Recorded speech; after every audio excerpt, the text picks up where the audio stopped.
So, hi everyone, this is Saurabh Thakur, and yet I am again with a new lecture on literary criticism, जिसमें मैं already lectures बना रहा हूं। तो इसके आपको नोट्स भी मिलेंगे जब ये सीरीज पूरी हो जाएगी। और अभी तक के लिए लिटरेरी थियरी और cultural studies and major works की लिस्ट है जो मैं आपको प्रोवाइड करवा रहा हूं, and you will find the link in the description.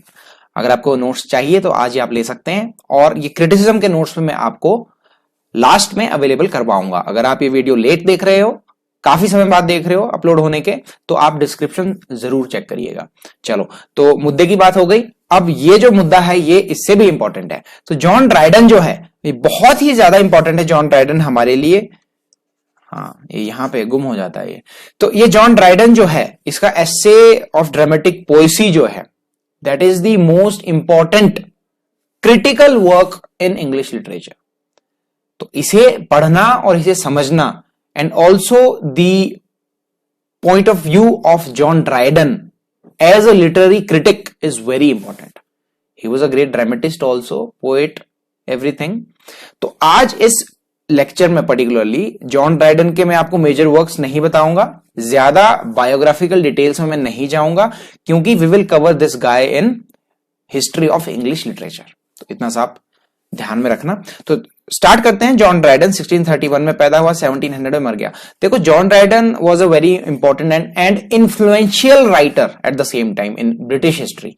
तो ऐसे जो राइटर्स होते हैं, इनके कब ये पैदा हुए और कब मरे, ये ईयर्स जरूर याद रख लेना, क्योंकि इनकी क्रोनोलॉजी पूछी जाती है। एक बार राइटर्स की क्रोनोलॉजी पूछ ली थी, तो ये चीज याद में रखना। He was an English poet, literary critic. अभी तक जो मैं पढ़ा रहा था आपको, कोई रोमन था, कोई इटालियन था, कुछ फ्रेंच ऑथर्स भी इसमें बीच में आते हैं, फ्रेंच क्रिटिक्स, जिसे मैंने अपने नोट्स में इंक्लूड किया है, लेकिन लेक्चर्स में उन्हीं के बनाऊंगा जो मोस्ट इंपॉर्टेंट है, जो बहुत ही ज्यादा इंपॉर्टेंट है, जिन पे बनाना ही चाहिए। जैसे कि पियरी कॉर्नेले है, और आपका काफी लोग हैं बीच में जिन्हें मैंने कवर किया, अब तो मैं भूल भी गया। 3-4 लोग हैं, उनका वो बहुत इंपॉर्टेंट है, तो वो नोट्स में आपको मिलेंगे। तो जॉन ड्राइडन से हम स्टार्ट कर रहे हैं। Was an English poet, literary critic, translator, play right obviously. और 1668 में जो इसका वर्क आया है, एसे ऑफ ड्रामेटिक पोएसी, इसको हम आज डिटेल में कवर करेंगे, ठीक है। हाँ जी, तो he was England's first poet laureate. ये बहुत इंपॉर्टेंट है हमारे लिए, ये कि इंग्लैंड का फर्स्ट पोएट लॉरिएट जो था वो था John Dryden. He is seen as dominating the literary life of Restoration England. Restoration period को इसने डोमिनेट किया था, जिसकी वजह से कई बार उस एज को, इसकी जो एज है, जब तक ये जिंदा रहा, उसे एज ऑफ ड्राइडन भी कहा जाता है। तो इतना इन्फ्लुएंशियल राइटर रहा है, to such a point that the period came to be known as age of Dryden. Romanticist writer sir Walter Scott, आपको पता है रोमांटिक नॉवेलिस्ट थे या था, कई बार मैं राइटर्स को था बोल देता हूं, तो बुरा नहीं मानना है राइटर्स के प्रेमियों ने, जो भक्त है राइटर्स के। ग्लोरियस जॉन किसने कहा है? सर वॉल्टर स्कॉट ने। किसको कहा है? ड्राइडन को, याद रखना है। तो सैमुअल जॉनसन ने बहुत इंपॉर्टेंट चीज कही है, the father of English criticism किसे कहा है? जॉन ड्राइडन को, ठीक है। जॉन ड्राइडन को फादर ऑफ लिटरेरी या फिर English criticism, not literary, English criticism particularly. तो बहुत इंपॉर्टेंट बात है, याद रखना है। और इसका जो एसे ऑफ ड्रामेटिक पोएसी है, उससे इसने कहा है modern English pros begins here, कि जो मॉडर्न इंग्लिश प्रोज है वो यहीं से, इसी वर्क से शुरू होते हैं। मतलब कि एक पायनियरिंग वर्क है ये, पायनियर था ये वर्क अपने आप में, एक लिटरेरी क्रिटिसिज्म में, इंग्लिश लिटरेरी क्रिटिसिज्म में, ठीक है। तो ये सैमुअल जॉनसन को भी हम कवर करेंगे, लेक्चर भी इस पे मैं बनाऊंगा, बहुत इंपॉर्टेंट है। तो फिलहाल आगे चलते हैं। हाँ जी, ये इंपॉर्टेंट चीज है, ये मैं आपके लिए जो कंपाइल करके लाया हूं ना, ये डिटेल्स पूरा, ये 111 आ गए, 1 2 3 4 होना था, खैर आप समझ जाओगे। 1668 में पब्लिश हुआ, ये इंपॉर्टेंट है। Dryden takes up the subject that Philip Sidney में ऑलरेडी लेक्चर बना चुका हूं। उसने जो आइडियाज सेट किए थे उस अपनी डिफेंस ऑफ पोएसी में, जिसे मैं ऑलरेडी कवर कर चुका हूं लिटरेरी क्रिटिसिज्म में, प्रीवियस लेक्चर में, उन्हीं आइडियाज को थोड़ा सा ये आगे लेकर जाता है। तो the treatise is a dialogue among 4 speakers. अब ये 4 स्पीकर्स क्या है कि कहीं ये जर्नी पे जा रहे थे, 4 लोग हैं, यानी कि आप समझ लो कि 4 दोस्त कहीं जर्नी पे जा रहे हैं, और उन्होंने डिसाइड किया कि हम डिस्कस करेंगे, जैसा कि आप प्लेटो की रिपब्लिक में देखते हो, उसमें भी 3-4 लोग हैं, वो डिस्कस कर रहे हैं आपस में कि एक रिपब्लिक जो स्टेट है वो कैसा होना चाहिए। तो उसी तरीके से यहां पे 4 लोग हैं, ठीक है। इसमें से जो क्राइटीज है, ये रिप्रेजेंट कर रहा है रॉबर्ट हावर्ड को। तो रॉबर्ट हावर्ड जो है एक रियल लाइफ जो कैरेक्टर्स है ये सारे जिनको ये रिप्रेजेंट कर रहे हैं, तो इससे कुछ इसका विवाद था, यानी कि कुछ आइडियाज थे जो अपोजिशन में थे। तो वो जैसे कि राइम और ब्लैंक वर्ड्स की जब इनकी डिबेट होती है तो वो लोग साथ में है, ये चार लोग साथ में हैं और ये डिस्कस कर रहे हैं कि ड्रामा जो है कौन सा ड्रामा बेटर है, और अगर बेटर है तो क्यों है और कैसे है।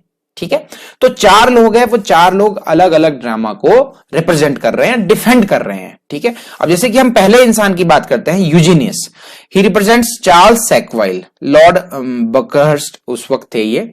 अब ये डिफेंड कर रहा है मॉडर्न ड्रामा को, मतलब कि he likes and he supports modern drama.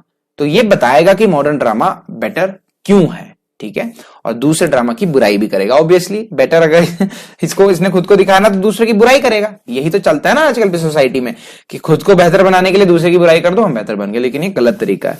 खैर, ये तो लिटरेरी एस्पेक्ट की बात है। तो यूजीनियस के नाम का मतलब है वेल बॉर्न। ये जो डिटेल्स है ये याद रखनी है, बहुत ही ज्यादा इंपॉर्टेंट है। इसमें से एक क्वेश्चन पक्का है आपका, कोई भी आप एग्जाम दे रहे हो।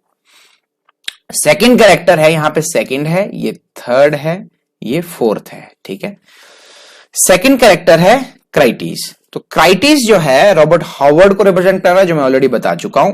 एंड ही डिफेंड्स क्लासिकल और एंशिएंट ड्रामा, क्योंकि एंशिएंट ड्रामा या फिर क्लासिकल हमें उसे कहेंगे, उसको ये रिप्रेजेंट कर रहा है। हालांकि ये जितने भी व्यूज है ये ड्राइडन के ही, लेकिन ये कैरेक्टर्स को बीच में लेकर आ रहा है और उस तरीके से अपने आइडियाज को रिप्रेजेंट कर रहा है, नेगेटिव कैपेबिलिटी भी जिसे हम कह सकते हैं।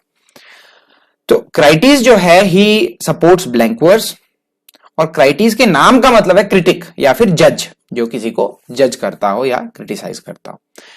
थर्ड है लिसिडियस। लिसिडियस रिप्रेजेंट्स चार्ल्स सेडले। ठीक है, इतना याद रखना है। And he supports and defends French drama. ये बताएगा फ्रेंच ड्रामा क्यों बेहतर है, ये बताएगा क्लासिकल एंशिएंट क्यों बेहतर है, और ये यूजीनियस बताएगा मॉडर्न ड्रामा क्यों बेहतर है। ये आपने याद रखना है। लास्ट है निएंडर, जो कि ड्राइडन खुद है। ठीक है, अब खुद ये किसको रिप्रेजेंट करेगा? ऑब्वियसली ये एक इंग्लिश राइटर था तो इंग्लिश ड्रामा को सपोर्ट करेगा। ठीक है, इंग्लिश ड्रामा जो है आप शेक्सपियर से लेकर आप चलेंगे तो ड्रामा का जो जन्म माना जाता है, तो इंग्लिश ड्रामा, और साथ में ये राइम को भी डिफेंड करेगा। ठीक है, और इसके नाम का, निएंडर के नाम का मतलब है न्यू मैन। ठीक है जी, ये जो डिटेल्स है इससे एक क्वेश्चन पक्का है। आप चाहे कोई भी एग्जाम दे रहे हो, नेट है, सेट है आपका, चाहे पीएचडी एंट्रेंस है, कोई भी एग्जाम है, और अगर आप मास्टर्स कर रहे हो तो उसमें भी आपको ये बहुत काम आएगी चीजें। चलो आगे चलते हैं। अब निएंडर कुछ फेमसली इसने कहा है शेक्सपियर को, द ग्रेटेस्ट सोल एंशिएंट और मॉडर्न। निएंडर ने शेक्सपियर को कहा है द ग्रेटेस्ट सोल एंशिएंट और मॉडर्न। याद रखना है, ऐसे क्वेश्चंस एग्जाम में आते हैं। He suggest that the chief purpose of his text is, अब इसने पर्पस बताया, जैसे to vindicate the rights of man, कुछ उस तरीके से उसका पैराडाइज लॉस्ट का है, उसी तरीके से पर्पस इस टेक्स्ट का भी कुछ है। The purpose is to vindicate the honour of our English writers, मतलब अपने इंग्लिश राइटर्स के ऑनर को बचाना है हमें, from the censure of those who unjustly prefer the French, उन लोगों के लांछन से या आरोपों से जो फ्रेंच ड्रामा को बेहतर मानते हैं। Those people who think that French drama is superior to English drama, we have to vindicate, मतलब कि विंडिकेट मतलब कि जस्टिफाई करना, लड़ना, ठीक है, किसी अधिकारों के लिए, उस टाइप का, मतलब कि आजाद करना किसी को। हाँ जी, लिसिडियस ने एक बात बोली, ये याद रखना है कौन सी बात किसने बोली, ये निएंडर ने बोला है, यानी कि ड्राइडन हिमसेल्फ, और ये लिसिडियस ने बोला है। और लिसिडियस किसको रिप्रेजेंट कर रहा है? फ्रेंच ड्रामा को। ठीक है, हाँ जी, तो Lisideius offers the following definition of, तो प्ले की जो फेमस डेफिनेशन ड्राइडन की है वो किसने कही है? लिसिडियस ने। कौन से वर्क में कही है वो आपको पता है, और डेफिनेशन क्या बोलती है? That play is a just and lively image, just मतलब कि जस्टिफाइड, जिसमें कुछ गलत ना हो, and lively image of human nature, मतलब ह्यूमन नेचर की एक जीती जागती तस्वीर है, और जिसको जो एक जस्टिफाइबल तस्वीर है, उसमें कुछ भी गलत नहीं। तो रिप्रेजेंटिंग इट्स पैशंस, मतलब कि ह्यूमन नेचर के पैशन को वो दिखाती है, ह्यूमर्स को दिखाती है, and the changes of fortune to which it is subject for the delight and instruction of mankind. मतलब कि इसमें डिलाइट भी आ रहा है और इंस्ट्रक्शन भी आ रहा है, यानी कि होरेस वाला कंसेप्ट यहां पे आ रहा है। तो इसका ड्राइडन का मानना है कि जो प्ले है वो हमें डिलाइट भी करे और कुछ सिखाए भी, दोनों चीजें इंपॉर्टेंट है, both the things are important. Just like we talk about Longinus, तो लॉन्जाइनस भी क्या बात करता है कि कोई भी जब प्ले है वो सबलाइम कब बनेगा, यानी कि अबव और बियॉन्ड द ऑर्डिनरी, वो सबलाइम कब बनेगा, जब उसमें कुछ कुछ एलिमेंट्स हम डालेंगे। वो एलिमेंट्स क्या है मैंने उस लेक्चर में अच्छे से आपको बताया है, आप प्लेलिस्ट में जाकर चेक कर लेना, लिटरेरी क्रिटिसिज्म की जो प्लेलिस्ट है उसमें आपको सारे लेक्चर्स मिल जाएंगे। तो उसमें होरेस से लेकर लॉन्जाइनस से लेकर ये जो जितने भी इन आइडियाज को जो जन्म हुआ है, उन्हीं आइडियाज को तो आगे लेकर जा रहे हैं, है ना। बहुत कम ऐसी चीजें हैं जो ये इंट्रोड्यूस कर रहे हैं खुद से, बट ज्यादातर जो आइडियाज है they are taking ideas further. चलो जी, अब पहले बंदे पे आते हैं जो कि है क्राइटीज। अब क्राइटीज के व्यूज जो है वो क्या है, क्राइटीज किसको सपोर्ट कर रहा था, मॉडर्न्स को ही कर रहा था ना, क्राइटीज नहीं, क्लासिकल एंड एंशिएंट को याद रखना है आपने, क्राइटीज कर रहा है एंशिएंट को, और तो ऑब्वियसली इसकी लड़ाई होगी यूजिनियस से जो कि मॉडर्न ड्रामा को सपोर्ट कर रहा है, ये ठीक है। तो मॉडर्न और एंशिएंट के जो है वो डिबेट अभी आप देखोगे। तो सबसे पहले जो क्राइटीज है वो जो एंशिएंट को सपोर्ट कर रहा है वो क्या बता रहा है, हाँ जी, तो Crites notes that poetry is now held in lower esteem. ये बोलता है कि पोएट्री को जो है अब बहुत ही नीचे स्तर का माना जाता है, लो लेवल का माना जाता है, in an atmosphere of few good poets and so many severe जजेस। मतलब कि अब जो है बहुत कम अच्छे पोएट्स बच गए हैं और बहुत घटिया तरह के जो जजेस है वो है, जजेस घटिया तरह के बहुत है और अच्छे पोएट्स कम है। तो ये थोड़ा सा ये बात करता है पोएट्री की। तो his essential argument is that the ancients, हाँ जी, अब बोलता है ये कि एंशिएंट्स के बारे में, एंशिएंट्स कैसे थे, दे वर फेथफुल इमिटेटर्स, मतलब कि वो इमिटेट करते थे पर दे वर वेरी फेथफुल, नकल करते थे, सीखते थे लेकिन बहुत फेथफुल थे, एंड वाइज ऑब्जर्वर्स थे, बहुत अच्छे तरीके से ऑब्जर्व करते थे नेचर को। अब ये नेचर कौन सा है, ये है आपका ह्यूमन नेचर, ह्यूमन नेचर, जिसकी न्योक्लासिक्स बात करते ही है, which is so torn and ill represented in our plays. ये बोलता है कि आजकल के जमाने में यानी कि मॉडर्न एज में जो प्लेज लिखे जा रहे हैं उसमें जो ह्यूमन नेचर है उसको बहुत ही बिखरे हुए तरीके से, टूटे फूटे तरीके से और बहुत ही गंदे तरीके से, बहुत ही लो क्वालिटी में रिप्रेजेंट किया जा रहा है। हालांकि जो एंशिएंट्स थे they were very faithful imitators and wise observers, बहुत अच्छे तरीके से नेचर को, ह्यूमन नेचर को ऑब्जर्व करते थे, इमिटेट करते थे और प्रेजेंट करते थे, ठीक है। they have handed down to us a perfect resemblance of her, मतलब कि एंशिएंट्स ने बहुत ही अच्छे तरीके से हमें वो चीजें रिप्रेजेंट की। हर का मतलब है नेचर, ठीक है। which we like ill copiers neglecting to look on have rendered monstrous and disfigured। ये अपने लोगों की यानी कि मॉडर्न एज के जो लोग हैं, क्योंकि ये जी तो इस टाइम मॉडर्न एज में रहा है ना, लेकिन सपोर्ट कर रहा है एंशिएंट्स को। तो हमने क्या किया है कि हमने उनको बहुत मॉन्स्ट्रस तरीके से डिसफिगर कर दिया है, बहुत मतलब बर्बाद कर दिया है एक हिसाब से। जो आजकल का जो हमारा लिखने का तरीका है, जो ह्यूमन नेचर या फिर प्रकृति भी हो सकता है इसका, I am not sure that this is only human nature, लेकिन ह्यूमन नेचर तो होगा ही होगा, और साथ में नेचर, दूसरा नेचर की भी ये बात कर सकते हैं, क्योंकि लिखा तो दोनों के ही बारे में गया है स्टार्टिंग से लेकर। So he reminds his companions that all the rules of drama concerning the plot, the ornaments, descriptions and narrations were formulated by Aristotle, Horace and their predecessors। ये कहता है कि जितने भी रूल्स ड्रामा के बने हैं, जैसे कि प्लॉट है या फिर कोई और ऑर्नामेंट्स है, उसमें कोई फिगर ऑफ स्पीच है, कोई भी डिवाइसेस है, लिटरेरी डिवाइसेस या डिस्क्रिप्शंस है, नरेशंस है, वो सब किसने फॉर्मुलेट की है, एरिस्टोटल, होरेस और उसके प्रीडिसेसर से। मतलब कि एंशिएंट लोगों ने ही सब कुछ कॉइन किया है, हमें दिया है, हमने अपना कुछ भी इन्वेंट नहीं किया। As for us modern writers, he remarks, we have added nothing of our own, हमने कुछ भी अपना ऐड नहीं किया, except we have the confidence to say our wit is better। पर फिर भी हमारे पास वो कॉन्फिडेंस है कि नहीं भाई हम तो इंटेलिजेंट है, हमारी विट बेटर है, हम जो कुछ भी लिख रहे हैं दैट इज बेटर। हम मतलब कि एक हिसाब से वो फालतू का ओवर कॉन्फिडेंस है इन अ वे। तो ये कहता है, हाँ जी। तो इसने ये भी कहा है कि एंशिएंट्स जो लोग थे उन्होंने 3 unities of time, place and action, ये तीन जो है ये क्या है, यूनिटीज है जिसे फॉलो करना चाहिए किसी भी प्ले में। तो ये कहता है कि एंशियंट्स जो थे उन्होंने ऑब्जर्व किया 3 यूनिटीज को, ठीक है, 3 यूनिटीज को ऑब्जर्व किया। अब देखते हैं कि यूजीनियस इन बातों का जवाब कैसे देता है।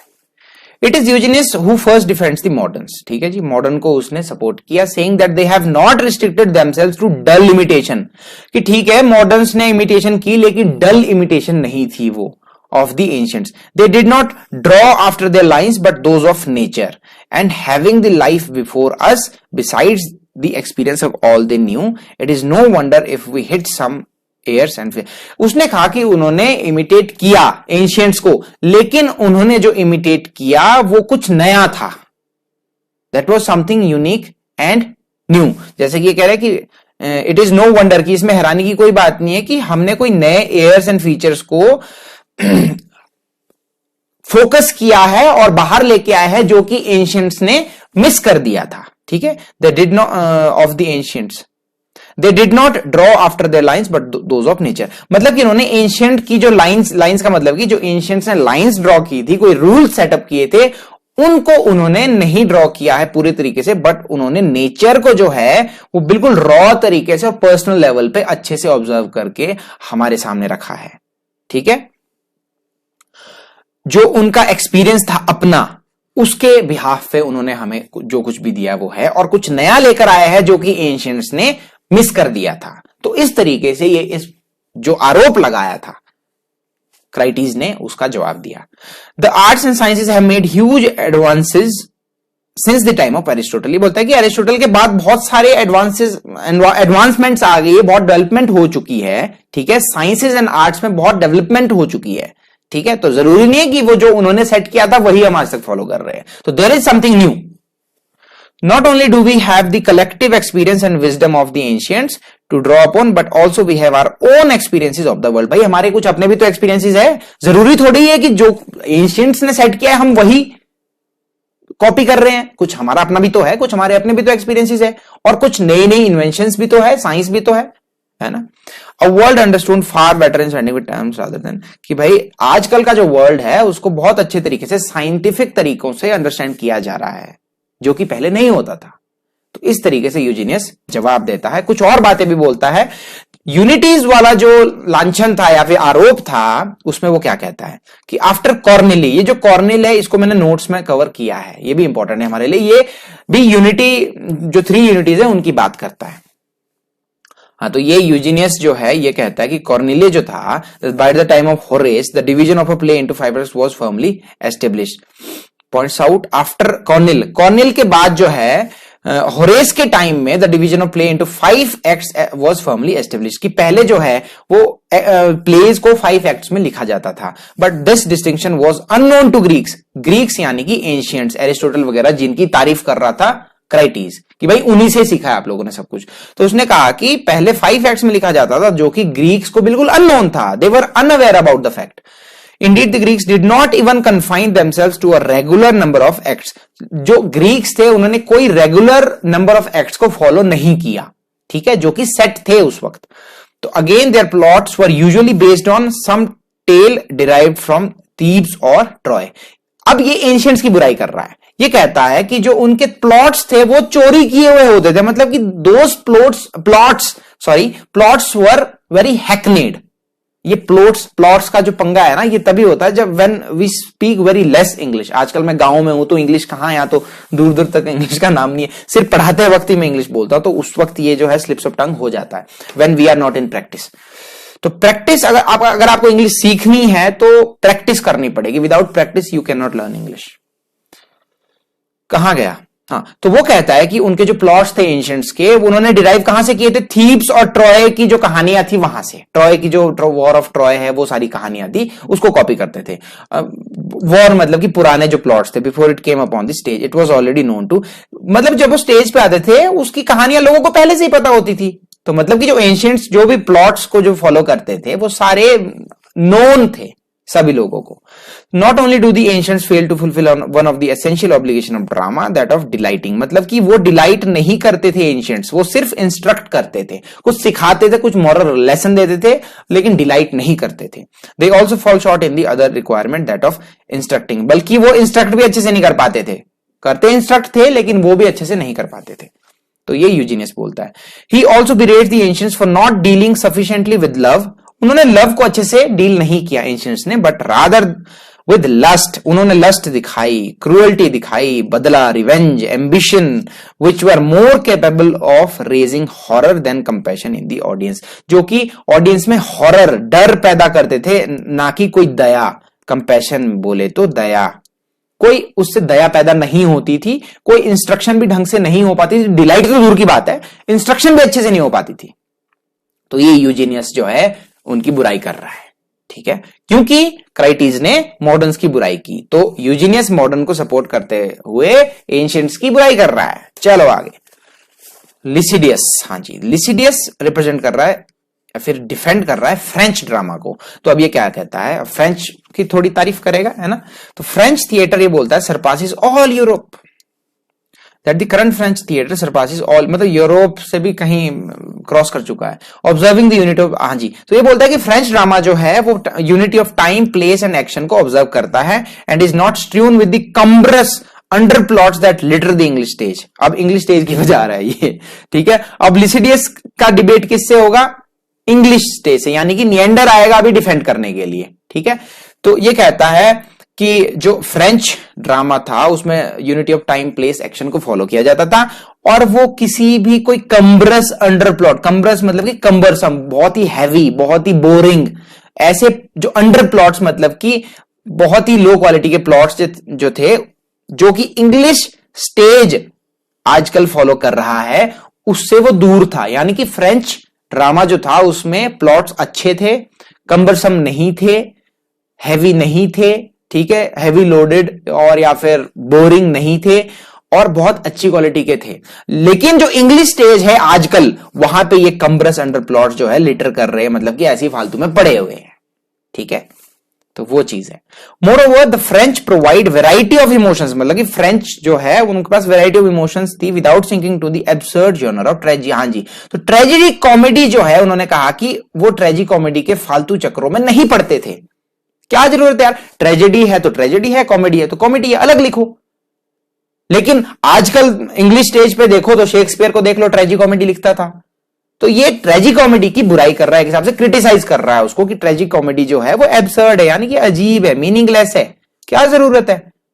फ्रेंच ड्रामा में वैरायटी ऑफ इमोशंस था, वहां ट्रेजिक कॉमेडी की जरूरत नहीं थी, which is uniquely English invention. तो ये इंग्लिश लोगों ने ही इन्वेंट किया है, यानी कि शेक्सपियर के टाइम से, उस टाइम से जो भी चला है। आपको पता है शेक्सपियर ने बहुत सारी ट्रेजिक कॉमेडीज लिखी है जो ना तो पूरी तरह से ट्रेजेडी है और ना ही कॉमेडी है, मिक्सचर है, हाइब्रिड फॉर्म।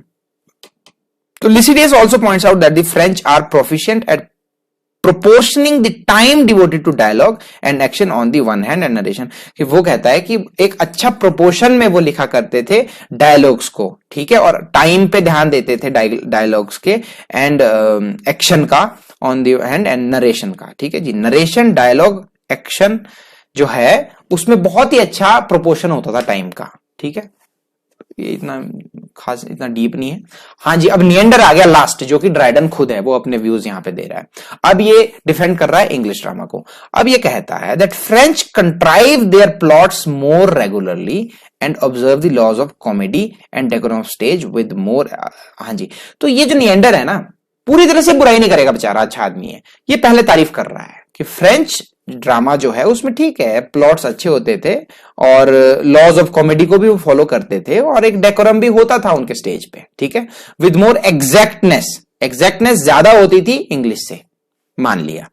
अब ये दूसरी बात बोलता है that a play should present, एक जो प्ले है उसको प्रेजेंट करना चाहिए एक लाइवली इमिटेशन ऑफ नेचर, जो कि एक डेफिनेशन प्ले की दी भी है हमें।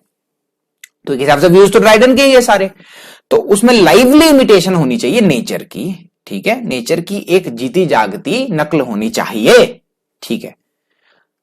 अब ये बोलता है, अब ये बुराई पे आ गया, अब तो बजाऊंगा भाई फ्रेंच ड्रामा की, ठीक है, तारीफ भी इसने कर ली, अच्छा आदमी है, न्यूट्रल वे में चल रहा है, अब फ्रेंच ड्रामा बोलता है कि फ्रेंच ड्रामा जो है वो उसकी जो ब्यूटी है वो है द ब्यूटीज ऑफ स्टैचू, एक पुतले की ब्यूटी है, उसमें कोई लाइवलीहुड है ही नहीं, लाइवली इमिटेशन है ही नहीं, that is just a statue, ठीक है।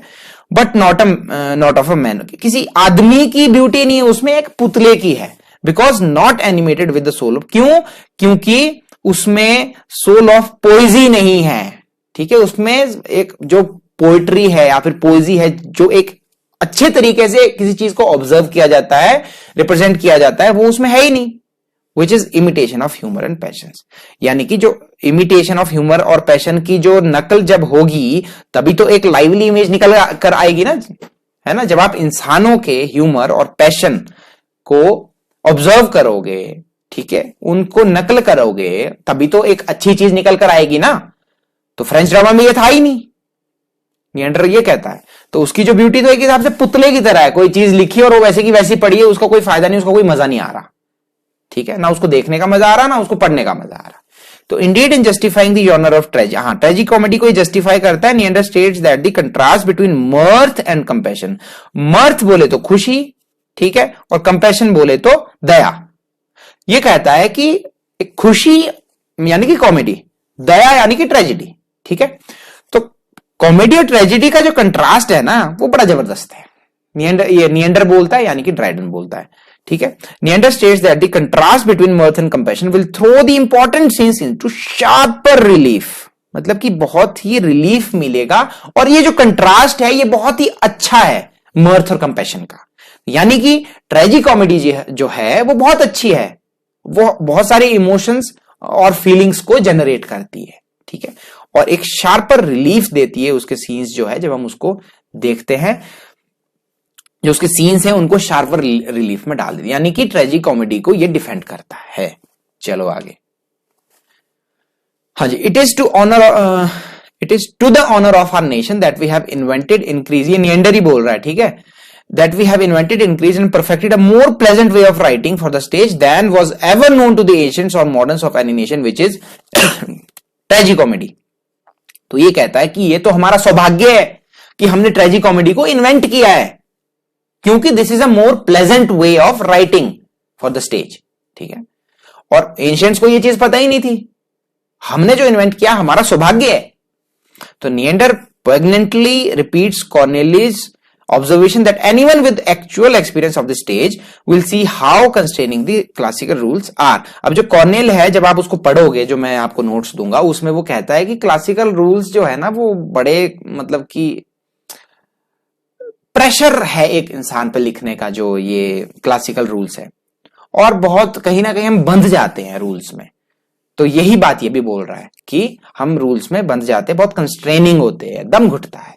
Of all modern perhaps ancient poets, he says, Shakespeare had the largest and most comprehensive soul, ठीक है। निएंडर बोलता है, बहुत इंपॉर्टेंट कोटेशन है ये, इसको याद कर लेना है आपने, निएंडर ने बोली है ये quotation. He was naturally learned, ठीक है, ये बात भी बोलता है that Shakespeare was naturally learned not through books but by the reading of nature and all her images. Books से वो पढ़ा लिखा नहीं था, क्योंकि शेक्सपियर को बताते हैं कि वो अनपढ़ था और बहुत गरीब भी था, ऐसा बताते हैं। तो लेकिन उसकी जो ऑब्जर्वेशन स्किल्स थी वो जबरदस्त थी, ठीक है। तो उसने नेचर को रीड किया और उसकी सारी इमेजेस को, he looked inwards and found her there, ठीक है। उसने अंदरूनी खूबसूरती को देखा और उसे वो खूबसूरती वहां पे मिल भी गई। ये है जी, शेक्सपियर की तारीफ बहुत करता है, क्यों, क्योंकि वो इंग्लिश प्ले राइट था, उसी ने ट्रेजिकॉमेडी की है, उसी को वो डिफेंड कर रहा है निएंडर। अब ये निएंडर की ही बातें हैं। ये कहता है that Ben Jonson he regards as the most learned, हाँ, तो बेन जॉनसन, ये तो शेक्सपियर को तो आपने देख लिया क्या बोला है, शेक्सपियर को बोला है largest and most comprehensive soul, और बेन जॉनसन को बोला है most learned and judicious writer. Judicious क्यों, क्योंकि उसमें पोएटिक जस्टिस होता था। जैसे आप वॉलपने को जब आप पढ़ते हो तो उसमें आप देखते हो हर बुरे कैरेक्टर को सजा मिलती है और अच्छे को रिवॉर्ड मिलता है। तो judicious writer which any theatre have ever had, and his peculiar gift was the representation of humour, जो ह्यूमर्स को रिप्रेजेंट करता था। कॉमेडी ऑफ ह्यूमर्स पे भी मेरा एक लेक्चर है, आप उसे सर्च कर सकते हो, वो बहुत अच्छे से ह्यूमर्स को रिप्रेजेंट करता था। He affirms that Shakespeare was the Homer, ये भी बहुत इंपॉर्टेंट लाइन है। इसने जो बोली है निएंडर ने, Shakespeare was the Homer or father of our dramatic poets and Jonson was the Virgil the pattern of elaborating writer. तो शेक्सपियर को इसने बोला है होमर और जॉनसन को बोला है वर्जिल। और शायद ये लाइन भी ड्राइडन ने ही बोली है, that I love Shakespeare but I respect Ben Jonson. ये लाइन भी ड्राइडन ने ही कही है जहां तक मुझे याद आ रहा है। हाँ जी, तो लास्ट में डिबेट होती है दो लोगों की, क्राइटिस और निएंडर की, क्योंकि रियल लाइफ में भी जिसको ये रिप्रेजेंट करता है कौन सा है वो देख लेते हैं, याद भी आ जाएगा। Robert Howard, Crites represents Robert Howard. तो रॉबर्ट हावर्ड और ड्राइडन की जो है वो कुछ चलती थी, रियल लाइफ में भी उनकी कुछ प्रॉब्लम्स थी। तो Crites argues that rhyme is unnatural in a play. जो क्राइटिस है वो बोलता है यार राइम की क्या जरूरत है प्ले में, बहुत अननेचुरल है। अब उसका जवाब भी देगा Neander he does not deny that blank verse में बी, हाँ, और साथ में क्राइटिस बोलता है कि प्ले में जो है ना वो ब्लैंक वर्स होनी चाहिए, ब्लैंक वर्स, ये ब्लैंक वर्स होनी चाहिए। और निएंडर कहता है कि राइम होनी चाहिए। अब क्राइटिस बोलता है राइम जो है बहुत अननेचुरल है प्ले में। तो Neander he does not deny that blank verse में बी यूज्ड, ये बोलता है ठीक है ब्लैंक वर्स भी ठीक है, मैं मान गया। निएंडर मुझे काफी न्यूट्रल बंदा लगा, इसकी बातें अच्छी थी। But he asserts that in serious plays where the subject and characters are great, rhyme is there as natural and more effectual than blank verse. कि जब कोई सीरियस प्ले होता है जहां पर सब्जेक्ट और कैरेक्टर्स जो है बहुत ग्रैंड होते हैं, ग्रेट होते हैं, वहां पे rhyme is there as natural, ठीक है, वहां पे जो है राइम अच्छी लगती है, राइम जचती है एंड मोर इफेक्चुअल होती है, इन्फ्लुएंशियल होती है रादर देन ब्लैंक वर्स, ठीक है। तो राइम को इस तरीके से डिफेंड करता है। That what most comments, rhyme के बारे में बोलता है, is the delight it produces. ये बोलता है कि राइम से डिलाइट प्रोड्यूस होता है, मजा आता है। For delight is the chief, delight जो है वो चीफ है किसी भी प्ले में। If not the only end of poesy, instruction can be admitted, but in the second place. भाई instruction भी जरूरी है, but second place पे। For poesy only instructs as it delights, ठीक है।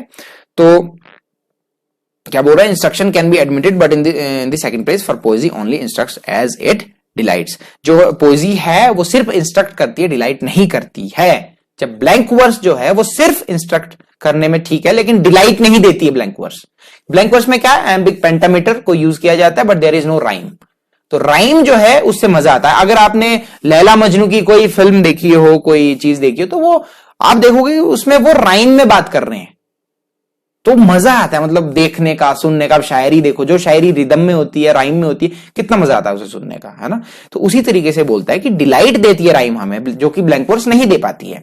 And Dryden states, I confess my chief endeavours are the delight the age in which I live. मैं confess करता हूं कि मेरे चीफ जो एंडेवर्स है लाइफ के, वो है डिलाइट करना एज को जिसमें मैं जी रहा हूं। तो डिलाइट जो है ड्राइडन का वो मेजर फोकस रहा है, rather than instruction. Instruction pope का है, पोप तो सिर्फ इंस्ट्रक्ट करना चाहता है। इंपॉर्टेंट कोट्स है कुछ जो कि मैंने नोट्स में डाली है आपके लिए, लंबी थी, लेक्चर में बहुत लंबा हो जाना था, तो आपको नोट्स तो मिलने ही है, उसमें आप इंपॉर्टेंट कोट्स देख सकते हो इस वर्क की, क्राइटिस ने क्या बोला है, यूजीनियस ने क्या बोला है, निएंडर ने क्या बोला है, बहुत इंपॉर्टेंट है। और नोट्स के लिए आप चेक कर लो डिस्क्रिप्शन, ठीक है। और एक मेरा व्लॉगिंग चैनल भी है, उसका भी आपको लिंक डिस्क्रिप्शन में मिल जाएगा। व्लॉग्स में डालता रहता हूं, बहुत इंटरेस्टिंग कंटेंट होता है। और आप इंस्टाग्राम पे भी मुझे फॉलो कर सकते हो, दाना मल्टीटास्कर के नाम से ही हूं वहां पे, ठीक है। इतनी सी बात है। लास्ट में मैं आपका शुक्रिया अदा करूंगा और आप भी मेरा शुक्रिया अदा करना मन में, ठीक है। और मुझ तक दुआ पहुंच जाएगी, वो किस रूप में पहुंचे, किसी भी रूप में पहुंच सकती है।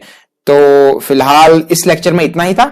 नेक्स्ट लेक्चर में आपसे मिलेंगे, और तब तक के लिए खुश रहिए, आबाद रहिए, किसी की जान किसी की फरियाद रहिए, और बस याद रहिए सभी को मुझे भी, और मुझे भी याद रखिएगा, ठीक है। ठीक है, फिर ओके, बाय, नमस्कार।